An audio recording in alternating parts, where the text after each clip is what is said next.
process, but hopefully through today's conversation, you'll see why it has value elsewhere in the system of winemaking. It can look like a couple different things. Here's actually pomace and fermented on skins. You see how impressively dry it is. Modern presses do a pretty good job of extracting a lot of the juice. We don't want to leave the liquid behind because that's our product. So the wineries are trying very hard to make use of every drop of juice that's in there. Now, how much material are we actually talking about? Well, average vineyard yield depends on your variety, depends on the growing season, depends on management practices. But let's say it's somewhere between 2 and 5 tons per acre. And to get an idea of an acre, less than a football field, it's actually 76% of a football field. So take off the end zones in about 10 yards. From that acre, if we're getting, let's say 4 tons, well, 1 ton is 2 of these bins, and these bins are about a pallet footprint. So think of a wood pallet. It's about that dimension and then about 30 inches high. That cubic space filled will be about 1,000 pounds. So you need 2 of those to make a ton. So now imagine this football field shape, and we could have somewhere around 8 of these bins coming off. So that's what's going to be our fruit weight. Now, pumice, after we're all done, is going to be about 20% of that weight. So for every 1 ton of grapes, we're going to have about 400 pounds of pumice. So it's really not, it's not like it's some small amount of material. There's some mass there that we can work with in our agricultural system. I think it's important to appreciate the concept of removal of that material from the vineyard, because we are not only removing the grapes and the juice and all those things that we want, we're also removing from that system nutrients. Grapes are pretty compact with nutrients. For the winemaking process, the grapevine is able to synthesize all of the chemistry we need that's eventually going to be in the final product. We just use microbiology, yeast, and bacteria to turn it into wine. But that means we're removing, for every 1 ton of grapes, about 2 to 3 pounds of nitrogen's coming out of the field. And you see as it goes down, there's quite a lot. All of our macronutrients are here.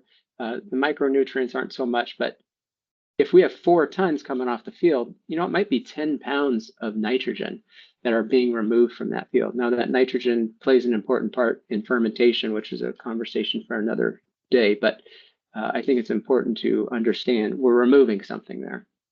Michael, can the vineyard's going to need it. Yeah, go for it. So just so that I'm clear, if somebody is loading a press with white grapes and doing whole cluster pressing and then has a bunch of grapes, grape pomace left over afterward, versus like fermenting a red or even fermenting a white, are you talking about something that has to be fermented? When you guys did these analyses, does it have to be fermented, or are these 2 things that I'm talking about similar enough that we're talking about them interchangeably?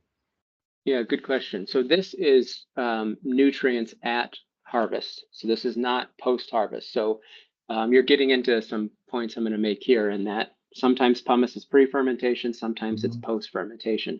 That completely changes the chemistry. Right. Yeah, I was just trying to get at your definition of pumice, really, even prior to the nutrients.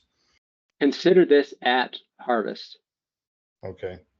Yeah, so as it's coming out of the field, we are removing from the field approximately this much. Now, thinking of our fertilizer program, separate from any sort of pumice reintroduction, we need to have a system that can replace this. Now, some of that is synthesized just by, circular nutrients, and the vines are creating carbohydrates and feeding the soil microbes and so on, but we want that to be healthy, so enough nitrogen is replaced. Not all of it's going to be replaced organically unless we've got inputs coming back in. So the greater point is here is we're removing something, and at some point in our system, if we don't put it back, we're going to have long-term soil productivity issues. And I would say the conventional approach has been, well, let's order some UN32 and we will, augment with very specific nutrient deficiencies. But I think the grape pumice use is a way to take something we already have in our hands and not have to rely on those conventional methods.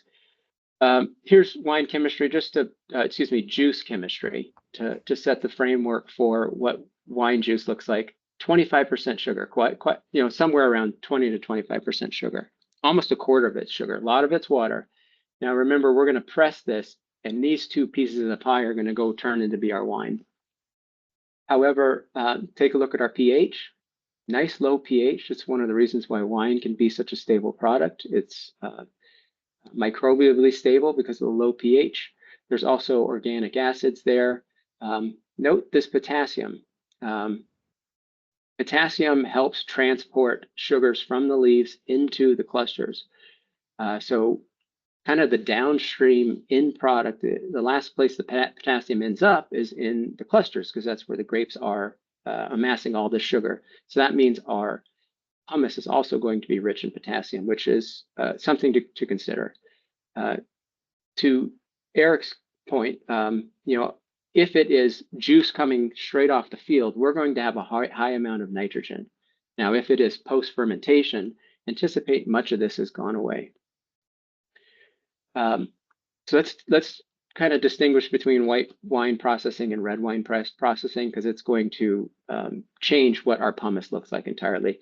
Here's a broad look at white wine production. The grapes come in, they're pressed, there's a settling process, fermentation's over here, and then there's finishing to the final product. The pumice is removed after the pressing step. So these people over here are doing the final sort, making sure that the grapes look good before they go to the press. They go into the press, the juice moves on into the system. This is coming out. And I think part of the points Isaac and his work is, let's get this to circle back into our growing system. Notice that fermentation's over here. So this is not fermented because the pumice is removed. So some of that chemistry I shared before, anticipate your white pumice is going to have chemistry just like that. So the nitrogen would be in play here. Red's a little different. There's a lot more to the production of it. It's fermented on skins. There's possibly a secondary fermentation. There's commonly a secondary fermentation. So when the grapes are processed, notice the press is down here. Stems are removed. Stems are one of those organic materials that have a large amount of potassium, but none of the sugars that we talked about, very little of the nitrogen that we talked about. You could use that as material on your vineyard. However, because of the high potassium, I recommend that being composted first and cut with some other materials. Now the pumice is removed after the press, but notice our primary fermentation's over here. So that means this pumice is going to be devoid of nearly all sugars. The sugars are going to be converted by yeast, and it's going to be mostly dry. So what does that mean in terms of the pumice use? White pumice is going to be sugar rich. Red pumice is going to be low sugar. White pumice, because it did not go through fermentation, there was no really heating, there was no yeast breaking things down. It was ripe grapes. The juice was removed. That also means our seeds are going to be viable. So this is something we're going to need to contend with. With the red pumice, it's gone all the way through fermentation. A lot of times red ferments will get up into the high 80s, maybe even as warm as 90. This will help keep the seeds, disrupt the seeds so they're not viable. Less attractive to pests because there's not so much sugars. So that makes red pumice is going to be much better for a direct soil application. You can take it, move it straight back out into your field. White pumice, we really might want to consider composting first. And then just one other point I want to make here. The color is immaterial. It doesn't matter that it's red grapes or white grapes. You could put this red pumice right back out underneath some some white grapevines. It's not the important thing. The important thing is whether or not fermentation has happened. So how much material are we talking about? I just created an example of a 2,000 case winery. This is maybe middle of the road for Arizona. There's plenty of examples above it and plenty of examples below it. About 60 cases per ton. So that means we need somewhere around 33 tons of grapes for that winery to make their production. Happens to be 66,666 pounds of grapes. If we're assuming 20% of that weight is going to turn into pumice, we're at about 6.5 tons of pumice. So again, this is some material that we can use out into our system. Here's red pumice. You see, pretty dry. The press is rotating it in there. Now, anybody who's made wine probably knows this, that Pumice can be kind of problematic. Like I said, it's a side note. We are focused on the wine production and making the best wine possible. We would like to move that pumice out, keep it out of our way. Hopefully we don't have microbes, so we don't have the yeast. We don't want these guys, fruit flies, bringing bacteria in. It's a matter of something that could disrupt our winemaking. Bees and wasps love pumice, especially the white pumice. So most wineries find some place to store it momentarily, and then it's moved later for composting. Don't know what more I want to say other than it's a matter of kind of timeliness. Yeah, you can't just let it sit around. Really that day, wineries say, okay, get that out of the way. Let's put that aside and we'll deal with it some other day. So how do we get it out there? If you're a grower, other than a wine grower, I've been asked this question several times here recently. How do I get pumice? Growers feel that it's not available. And I'm happy to report that this conversation is happening because I don't think it was happening 10 years ago. The material does exist. I recommend establishing a relationship with a winery before harvest. Don't call them during their busy time of year when they are doing the logistics of picking. They've got fermentation management. It's long days. You really need to establish some sort of a game plan with them before then. It's also important to respect the idea that they need it gone soon. So it's not, well, I'm going camping this week and I'll come back next week. Be ready to pick it up. Have a way of picking it up. We're talking about large volumes, so you're going to need a truck that can handle that. Maybe they can forklift it into the back of your pickup. Don't make it harder for them. Make it easier. Applying it's pretty simple. It's not complicated. It's a matter of getting the physical material back out into the soil and then reincorporating it in. At the Wine Center for 2 years in a row, we applied red pumice directly to the soil. I would say at least an inch deep. We just used our picking bends, put it on the forks of the tractor, moved down the row, and kind of put it underneath the rows. Now, we waited until after harvest was done because it was just not high on the priority list, but I have to say we had really great results. If we had something like a large spreader, like a compost spreader, I think we would have been in a position to use basically all of it. But it's another logistic that just needs to be planned for ahead of the game. I went out to that block yesterday just to get a sense of, you can kind of see some of the dried seeds, some of the skins that are in there. This is a block that we have low water retention because it's just very coarse. So there's not a lot of organic material. We have issues with the water, with irrigation and planning the irrigation because it's so coarse. And I would say that these two applications have been a great improvement just in the water holding capacity alone, not to mention some of the offset of the acidity. So that's what it looks like. It does incorporate. It's not like this picture here on the right and it's always there. Eventually it works its way into the soil and it becomes part of your system. And then lastly, I just want to kind of set the groundwork for what soil looks like in Arizona viticulture. Here's a soil lab report, and this is from a very specific site that has, the soil texture that it has, and it's grown wine grapes for a few years. But I don't think it's uncommon. High pH.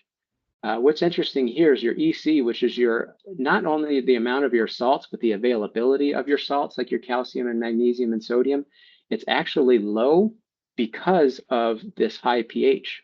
High pH makes your nutrients unavailable and it ties them up. So even though some of the salts you'll see are very high, which is problematic in its own right, we need to adjust this pH. And this is the challenge most wine growers here in Arizona face. What else do I want to say? It's not a replacement for full fertility, but it can help with those two great big issues that are kind of broad across Arizona viticulture, which is high pH and low EC.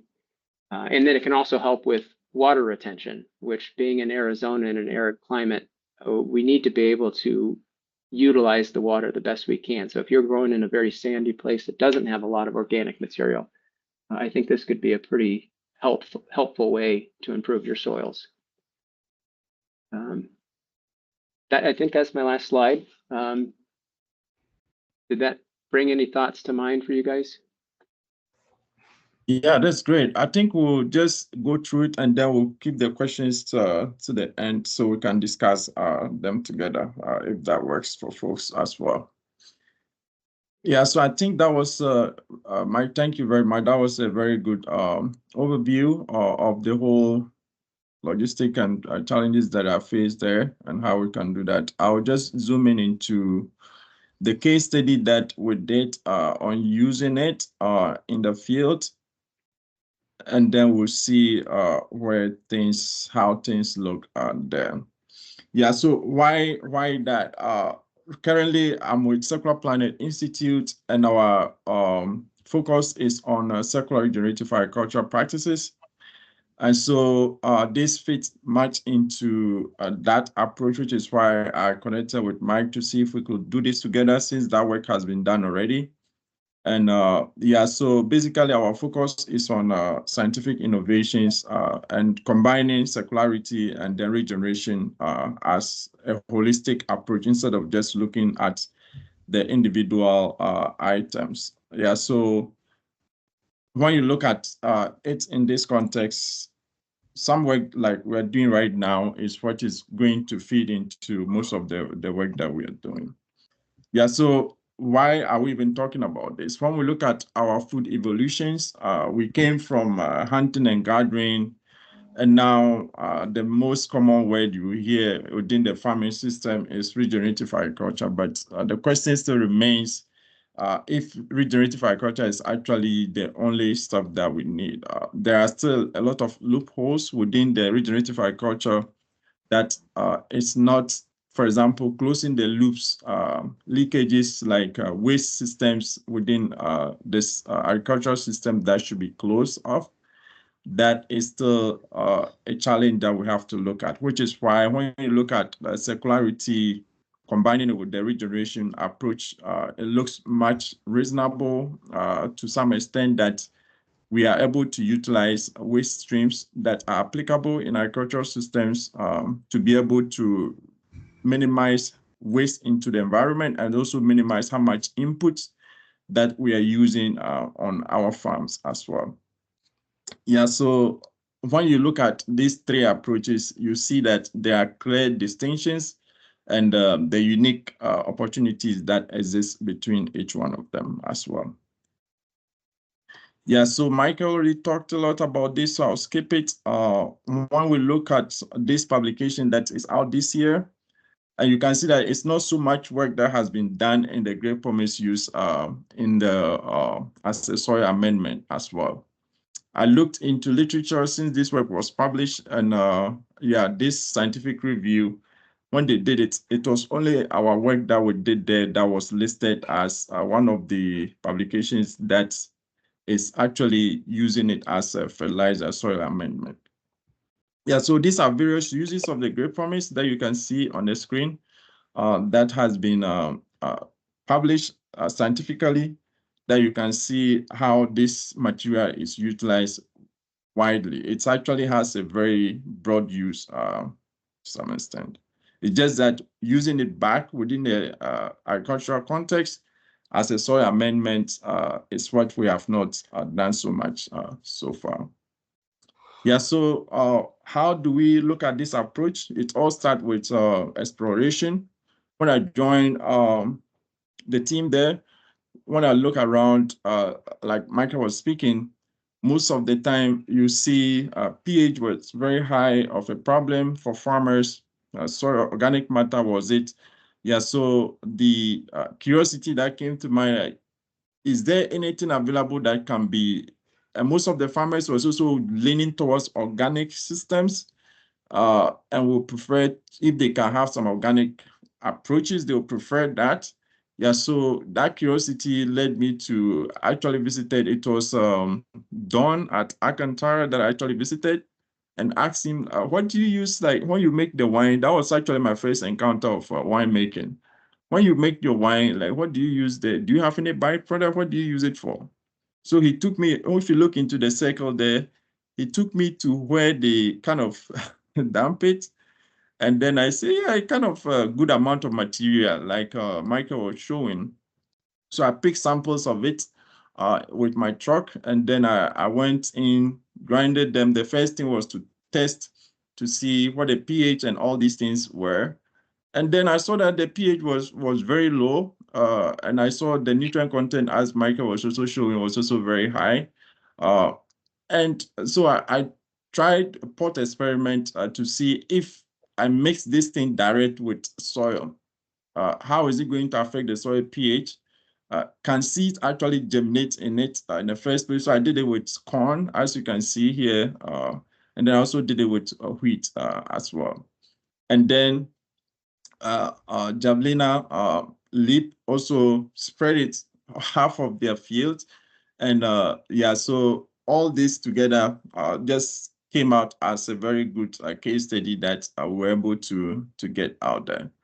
Yeah, so the soil amendment, the pot experiment was 5% of the soil weight that we use there.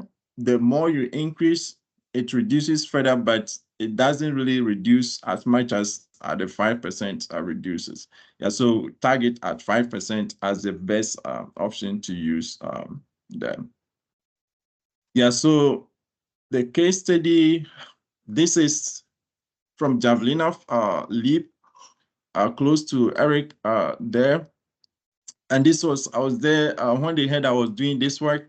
They called me and said, oh yeah, come and look at this. We have some surprise for you. So I went there and I was surprised. Half of the field had Grape Pomace, half did not have grape. And you see the distinct growth there, biomass there that is so different that you can tell the difference that existed between the two fields, with and without the Grape Pomace. So I followed with them, collected data throughout the season, and we also collected yield data as well. You can see the yield, also the clusters of the grapes. You can see the difference between those two fields. And then we counted how many clusters were there, the weight of the clusters, and then also the total weight per plant as well. Because this is fresh produce, we couldn't do like a dry biomass. Yeah, so this is what the overview of the yield look like, which is also similar to what we saw in the greenhouse for corn and then wheat. Mostly you saw more biomass in the pictures that I showed earlier as well for corn and wheat. All right, great. So we also went in and did the nutrient analysis on the shoots to see if there was any differences. Then you can tell the N showed a significant difference and the K as well. And you see also for the manganese, because of the high pH, obviously there's more manganese availability than you have for iron and all of that. Yeah, so this also showed a very clear reasons why we're seeing like that clear growth in those fields with the Grape Pomace. And then we did the soil test also, like, okay, what is happening in the soil? And the soil test, you can also see, you see that the farmers practice has the regular fertigation program that they will normally have. And then on top of that, they added the Grape Pomace. Yeah, so you see that the organic matter content was high. You see also the nitrate content was higher. You see also the ozone P measurement showed higher P, and then the K as well. Yeah, almost all the nutrient that we measured in the soil showed like a higher concentrations in the soil when you compare to just the farmer's practice without the Grape Pomace. And this is the we're asking like, why is this so? Yeah, so when you look at the greenhouse experiment that we did, you see that at 5% application of Grape Pomace to the soil weight, you see how much difference it was at this point here. And like I was saying earlier, at 10%, 20%, you see a little bit further reductions, but at 5% was the best that will stay at. So you can tell that at the greenhouse, there was some pH effects of the Grape Pomace on the soil pH. But in the field, it doesn't really go all the way to the end of the season as well, which is, for me, it's a good thing. Means that the acidifying effect doesn't stay permanent in the field, because you don't want your soils, if it's every year you're able to get this reduction, that is going to be not applicable to use in the field. Like reducing it and making your nutrients available around the rhizosphere, around where the plant needs it, is good enough. Year over year, that the reduction is gradual, it's not very pronounced, that will have a negative impact on the field. Yeah, so we also looked at the microbial kind of community availability in the soil as well, to see if the Grape Pomace was having any effect on the microbial community. And we actually did this for both the greenhouse and then the field as well. They show similar trends. And what is very interesting that I want to highlight here is you see the saprophytic fungus is very high in the Grape Pomace.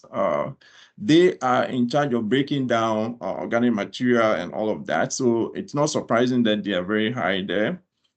One other thing that I wanted to point out, when you look at mycorrhizae, when you look at arbuscular mycorrhiza, you see that it's very small with the field with the Grape Pomace, and you see it more with the farmer's field. And even like this first bar is outside the field where the production is not happening. So no fertilization there and things like that. It's the first bar. And then the middle bar is the grower's field with just the regular fertigation. And then the extreme right is the grower field with the Grape Pomace. And you see the arbuscular mycorrhiza is very small there, which is reasonable. Mostly arbuscular mycorrhizae thrive well in soils that are very poor in nutrition, to be able to, once the soil nutrition is optimal, they don't thrive very well there, which is why you see that the arbuscular mycorrhiza is very low in the Grape Pomace treatment as well. Yeah, so as Michael mentioned already, there are gains for using Grape Pomace, aside the red one that is fermented directly in the fields, but there are also risk factors that we should be looking at. This publication listed acidification effect, but I want to say that our work has kind of justified that it's helped acidify the soil to make nutrients available, but it's not a permanent effect that we should be worried about, that it would drastically reduce the soil pH to a place where it's not workable. So that's here we can say our work there is kind of giving us a hint that that potentially is not going to be a problem, because we see that when you apply in the pot experiment, you see a drastic reduction, but in the field, it doesn't carry it out all the way to the end of the season as well. Yeah, so, and you see the nutrient availability, we talked about it, organic matter, we saw that, moisture, we saw all those things as well. Yeah, so in short, this is a good material for a potential candidate for soil amendment. We saw that it supports nutrient uptake, it supports pH reduction, at least within a season where the nutrients could be made available to plants, and it also supports microbial communities as well. So somebody asked in this case, okay, how do we actually, if we are looking to implement circularity, regeneration and all of that, where do I even start? How do I even track that I'm doing that? And how do I report that also, right? We'll also be working on specific models that will help us to be able to measure those things. And we're developing a tool that is called the CAP, basically Circular Agriculture Platform. And what it does is that it gives you a total score of your farm, not just one practice, but totality, holistically. It gives you a holistic score of your farm, and also give you individual scores, sub-scores also, like the impact you are making on the environment and how resilient your operation is to some environmental, social, and economic shocks. So when you take the tool, you have two aspects of it. It has the planner, and then it has the calculators also. Yeah, so the planner will help you to be able to see the level of your implementation as well.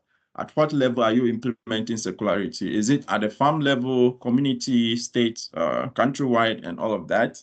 I will just walk through because of time, but if you need more information, you can reach out and I will give you a demo on that as well. Yeah, so the level of circularity is mostly influenced by where is your organic material that you're using is coming from. And also the energy source you're using on your farm, the processing. Are you processing your stuff on the farm or are you selling the raw materials? And this is very, very fitting into the wineries because mostly you have the vineyards and then you have the winery also on site. Yeah, so this circularity approach kind of fits into your farm operations very well that you can easily implement on your farms. And typical example that I'll give from the area is the Clay Creek, Ignacio's place. He has such a nice setup there that I did some work also with him, and that work is also published. You can tell that he has a fish pond on site. The only thing that he brings on site is every 2 years he brings poultry manure from Hickman's to the farm, and the only thing that leaves his farm is the wine. All other things are composted and sent back onto his vineyard. And he also has this other geese integrated in the system. He integrated cover crops, and then he has like a fish pond that he's using the waste from the fish pond to water the vineyard, which is a very classic example that I can give you. And also Yavapai College is also another example that I can give. You use recycled water from the community to water the vineyards and harvest, and the only thing that leaves the vineyards, it's you sell the wine to the community also as back and forth flow of the biomass there. Yeah, so those are two examples. I know there are a lot more examples that exist in the area that I didn't get a chance to interact, but this is just to give you a typical example of how these things can be measured using the tool that we developed.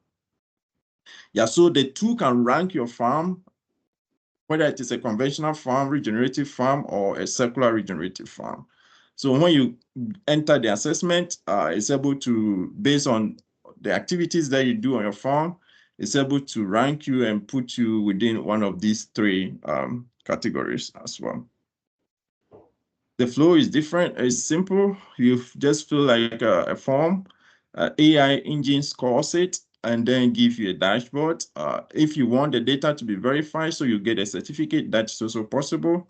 We are working with the Agronomy Society of America to use the crop advisors to do that.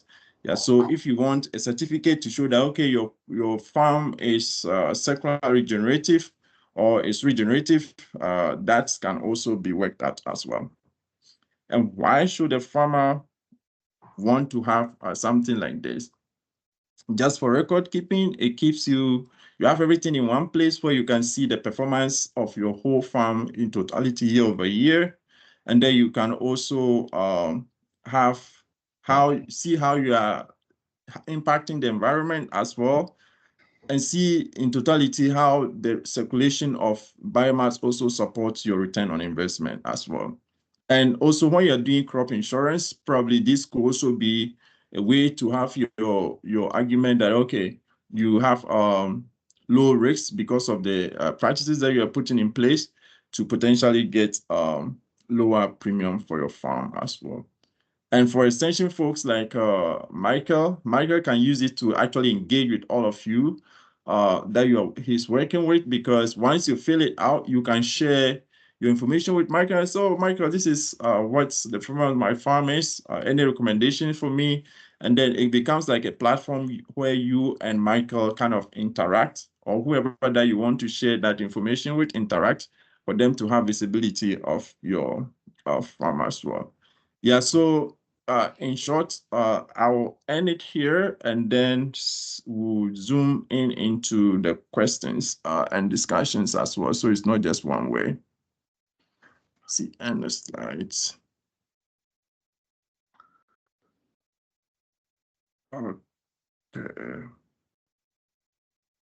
Hi, Eric. Isaac, you've been doing this, for several years now.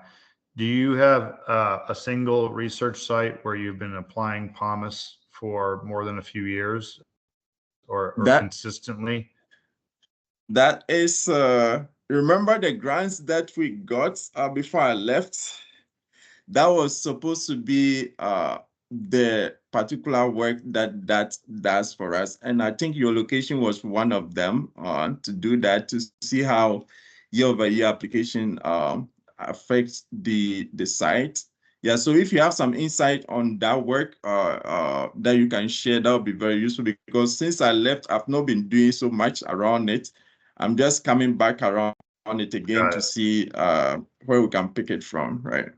Yeah, I mean, we have a large compost program. We haven't been separating our white and red pomace, and we've just been putting it into our whole composting program. So we don't, and furthermore, we only have we don't have any hard data. It's all empirical. But I was just wondering if you had been doing this whole time. I was trying to imagine the amount of data you'd have from this, but I guess I understand your answer. Yeah. Yeah. I was actually thinking about it this morning that, okay, I have to do this year over year on specific site to see how that will look like. So that is something that I'm actually thinking about doing now. And hopefully we'll get some grants to be able to do it. Yeah, so we'll look into it and see if we find some government money somewhere that we can use to do and learn more about it as well. Does government money exist these days? Good. Good question. Yeah. That was yeah. Ignore that. Sorry. I'll jump in there just on that topic. Something I didn't mention, you saw the map of Verde Valley, and Eric knows this all too well. Verde Valley's up middle of the state. Wilcox-Sonoyta is down further. Most of the wine grapes from the state, including my family's winery, comes from Wilcox. We would love to use this program, do this in our fertility program. We're not shipping the pomace back down. It's already enough of a logistical challenge to get all the grapes up. So I think what that means is it leaves a lot of the wine production that does happen in the Verde Valley with pomace that's maybe available for other sources. Mm-hmm. And I do know Verde Valley compost is a great, so that's actually where mine ends up. They take it and they compost it, but some of this is available, and I'm glad these conversations are happening, because the wineries can't use them all themselves, only because most of them don't have local vineyards, unfortunately. Yeah, well, and a lot of them. Oh, sorry. I just wanted one more thing. The white pomace, as far as the composting material, is kind of like gold with the sugars that are there. Mm-hmm. That's what the bacteria that wants to and moisture. Yeah, the moisture is great as well. It would behoove who's ever composting it to add a little bit more nitrogen, though, because it's super carbon rich, and you want somewhere between 25 to maybe 40 to 1 carbon to nitrogen. And there's a little bit of nitrogen there, but I think if we can get some of maybe the cattle growers that are around here, there's some cattle manure that is not as high in salts, that we can create some biomass that's really valuable for soil health in the area. That's it. I think you were right in saying that some of the devil is in the logistics. There are a lot of wineries around that just pull up roll-offs, and that pomace is just going to the landfill.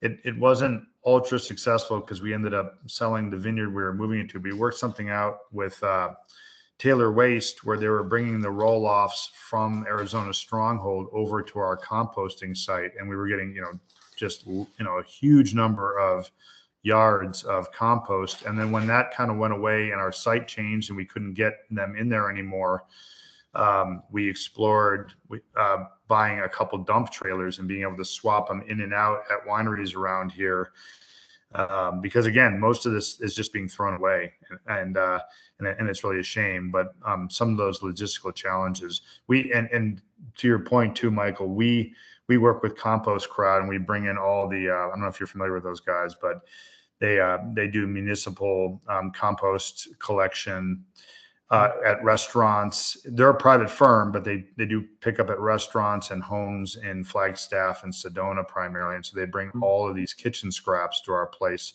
and they're relatively clean. And then that's part of our our recipe, as well as a local steer manure place as well. But yeah, moving this stuff around and getting it into spots, and it's a pain in the butt. Just before the conversation goes on, actually, I was supposed to drop like a survey before we started, but seemed like I forgot it.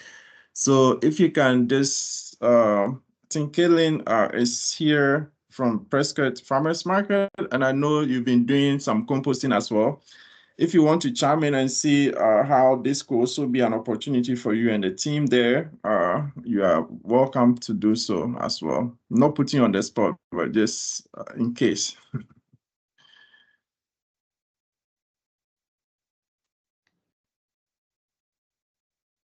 There was a question in the chat there. Is it applied as a top dressing and not tilled in at all?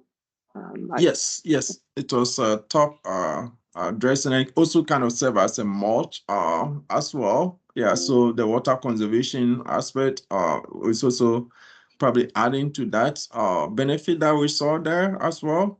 Yeah, so it was not tilled in.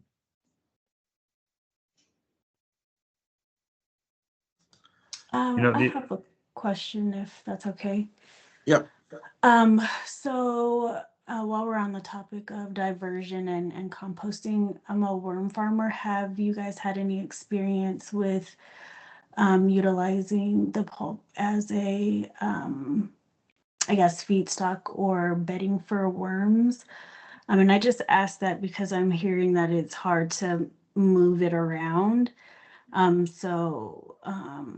Is there any way that you could set up worms on the vineyard to divert the waste locally or on site?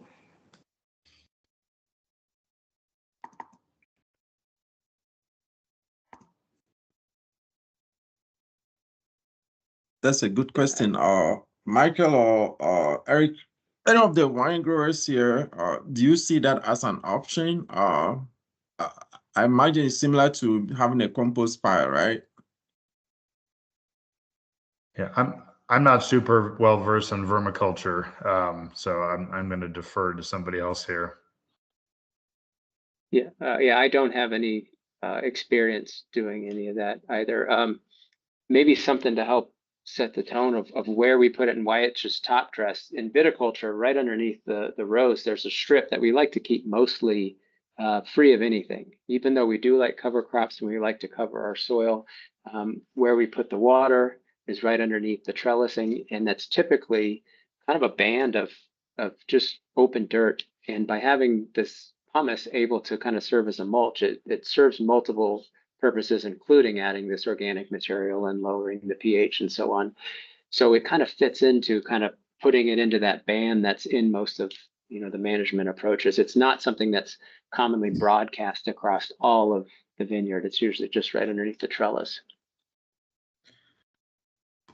Yeah, and even just the process of getting it right on the burn, and that's what we call the berm. That alone is can be expensive and time consuming. And some of the traditional spreading equipment out there jams quickly and things cake easily, and it can be a real pain in the butt. We recently, well, not recently, now I guess a year and a half, 2 years ago now, had somebody build a custom spreader for us with a chain belt system in the bottom of a hopper with 2 chutes and 2 spinners on the back to put stuff out. And we finally, for the first time, feel like we have a good way to put these materials out onto these berms without causing, having it be too expensive. Like we used to just do it more or less by hand. We tried a cone spreader, a cone style spreader in the past. It didn't work. We took something with a cone spreader with a little spinner underneath that was better. That clogged a lot, and it didn't have a lot of capacity. So if anybody happens to be over at Page Springs and is interested in implementing this stuff, this new custom pull behind spreader that we've produced, it's relatively short.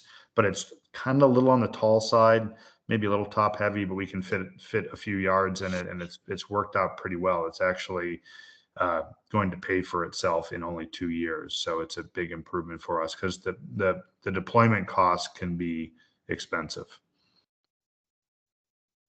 Guys, Great. I've tried. I'm a visitor from Johnson, Arizona Ag Solutions. Down here in Southern Arizona, I own 2 different versions of an SNA spreader, one a 9 cubic yard and the other a 5 cubic yard.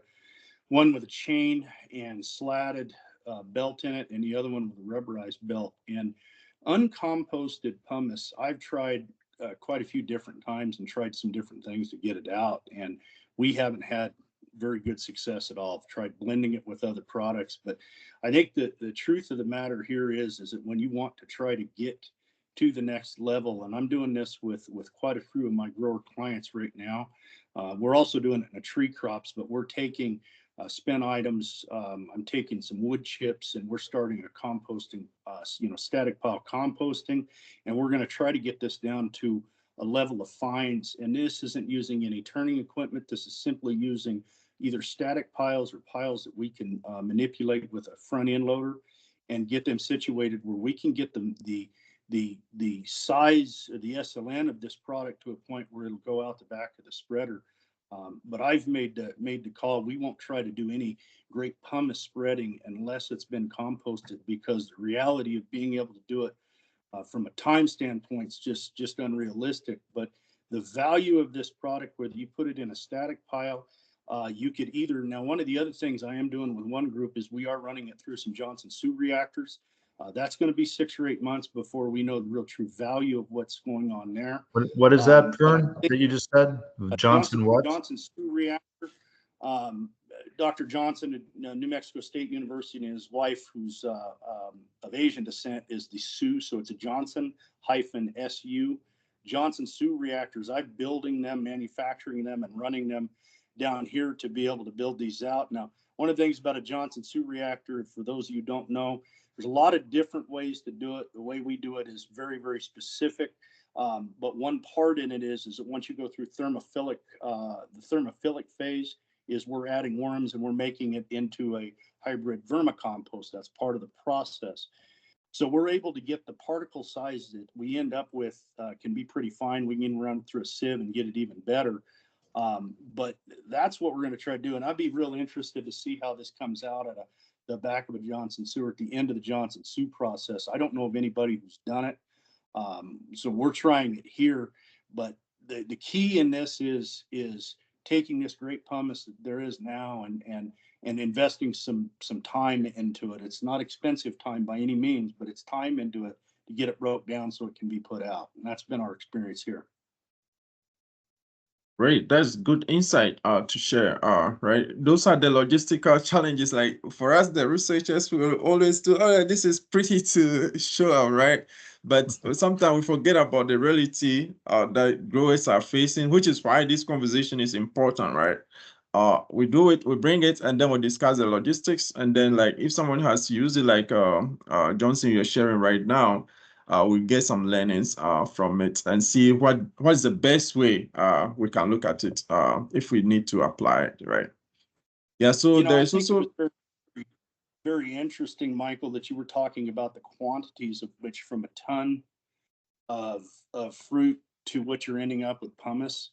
That in itself right there gives one the calculation to be able to take pumice and go straight from the winery into a Johnson Sioux reactor. And there's, the recipes for a Johnson Sioux reactor, one should be regional and local, but it doesn't say really what you should put into it. We've done everything from manure concoctions to corn silage on some of the larger operations. We've been, Sudan grass, alfalfa hay, we've done straight wood chips. We've done a lot of different things, but there's nothing to say that you can't take and build and go with that calculation that you have, be able to calculate how many Johnson Sioux reactors. And Eric, a Johnson Sioux reactor is basically, we're taking IBC totes, pulling the bladder out of them. We're cutting the cages apart. We're stacking them. We're lining them on the outside with some landscape mesh, or some landscape fabric, excuse me, and then building these up. And I'm building these up fairly high. Then we're putting a snorkel system into it. So basically using some pipe to aerate that. And then we're starting that process, and we'll get something that, maybe, 6 to 8 foot tall to begin with, filling that with material. And at the end of the process, it's down. We pull the rungs back off of it, get that back down to where we can get that out with some ease. You guys have bin dumpers, so you guys can handle these things really well. But you can calculate how many of these Johnson Sioux reactors you would need using Michael's figures from the beginning of the presentation to know how many Johnson Sioux reactors you'd need for the size of your operation without have to do any static pile or complex trying to mix them or finding the need to have a mixer. I think you can compost this in a Johnson Sioux reactor with great ease, and they're very easy to keep up with. Interesting.